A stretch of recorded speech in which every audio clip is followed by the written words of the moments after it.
Very good morning.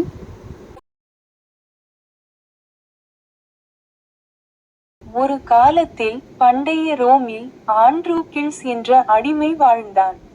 அவன் கருணை உள்ளம் கொண்டவன், ஆனால் ஒரு கொடூரமான எஜமானனின் கீழ் கடினமான வாழ்க்கை வாழ்ந்தான். ஒரு நாள் ஆண்ட்ரூகில்ஸ் இனிமேல் கடுமையான சிகிச்சையை தாங்க முடியாது என்று முடிவு செய்து சுதந்திரத்தை தேடி காட்டுக்குள் மூடிவிட்டான். பல நாட்கள் ஆண்ட்ரூகில்ஸ் பசியுடனும் பயத்துடனும் அடர்ந்த காடுகளில் அலைந்து திரிந்தான்.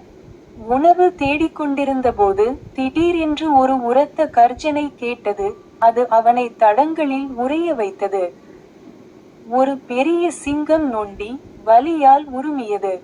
பயந்து போன ஆண்ட்ரூகில்ஸ் சிங்கம் தன்னை தாக்கும் என்று நினைத்தான். ஆனால் அவன் அருகில் பார்த்தபோது சிங்கத்தின் பாதம் வீங்கியிருப்பதையும் அதன் உள்ளே ஒரு கூர்மையான முள் சிக்கியிருப்பதையும் கவனித்தான். சிங்கம் சினுங்கி சரியாக நடக்க முடியாமல் படுத்து கொண்டது. ஆண்ட்ரூகில்ஸ் தைரியத்தையும் பரிதாபத்தையும் உணர்ந்தான். கவனமாக அவன் சிங்கத்தை நெருங்கி மெதுவாக பேசினான். கவலைப்படாதே, நான் உதவ இங்கே இருக்கிறேன். ஆண்ட்ரூகில்ஸின் கனிவான நோக்கங்களை உணர்ந்த சிங்கம் துணிச்சலான மனிதன் மண்டியிட்ட போது அசையாமல் நின்றது. மென்மையான கைகளால் ஆண்ட்ரூகில்ஸ் சிங்கத்தின் பாதத்திலிருந்து முள்ளை இழுத்து காயத்தை தனது உடையிலிருந்து பட்டைகளால் கட்டினார். ஆண்ட்ரூகில்ஸின் ஆச்சரியத்திற்கு சிங்கம் கர்ஜிக்கவோ அல்லது தாக்கவோ பதிலாக நன்றியுடன் தனது கையை நக்கியது. அன்று முதல் சிங்கமும் ஆண்ட்ரூகில்ஸும் சாத்தியமில்லாத நண்பர்களாக மாறினர். சிங்கம் இருவருக்கும் உணவை வேட்டையாடியது.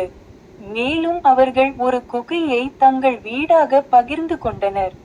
ஆனால் அவர்களின் அமைதியான நாட்கள் என்றென்றும் நீடிக்கவில்லை. ஒரு நாள் ரோமானிய வீரர்கள் ஆண்ட்ரூகில்ஸை கைப்பற்றி அவரது எஜமானரிடம் கொண்டு வந்தனர். அவர் ஓடிப்போனதற்கான தண்டனையாக அரங்கில் சிங்கங்களை எதிர்கொள்ள அவருக்கு தண்டனை விதித்தார். அந்த காட்சி நடந்த நாளில் கொலோசியத்தில் ஒரு கர்ஜிக்கும் கூட்டம் கூடியது.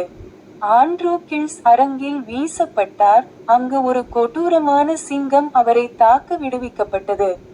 கூட்டம் எதிர்பார்த்து ஆரவாரம் செய்தது.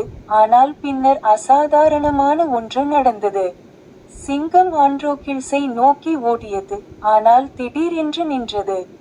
அது அவரது காட்டு நண்பன் ஆண்ட்ரூகில்ஸை அடையாளம் கண்டு சிங்கம் அவரது காலடியில் அமர்ந்து ஒரு விசுவாசமான நாயைப் போல அதன் வாலை ஆட்டியது.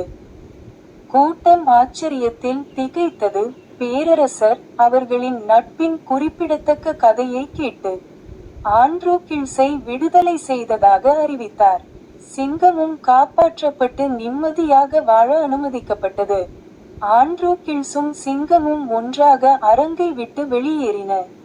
அவர்களின் பிணைப்பு எப்போதும் இல்லாத அளவுக்கு வலுவானது. ஒழுக்கம், கருணையும் இரக்கமும் வாழ்நாள் முழுவதும் நட்பை உருவாக்க முடியும், மிகவும் விரும்பத்தகாத இடங்களில் கூட.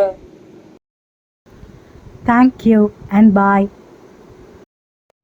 Like, share and subscribe for more videos.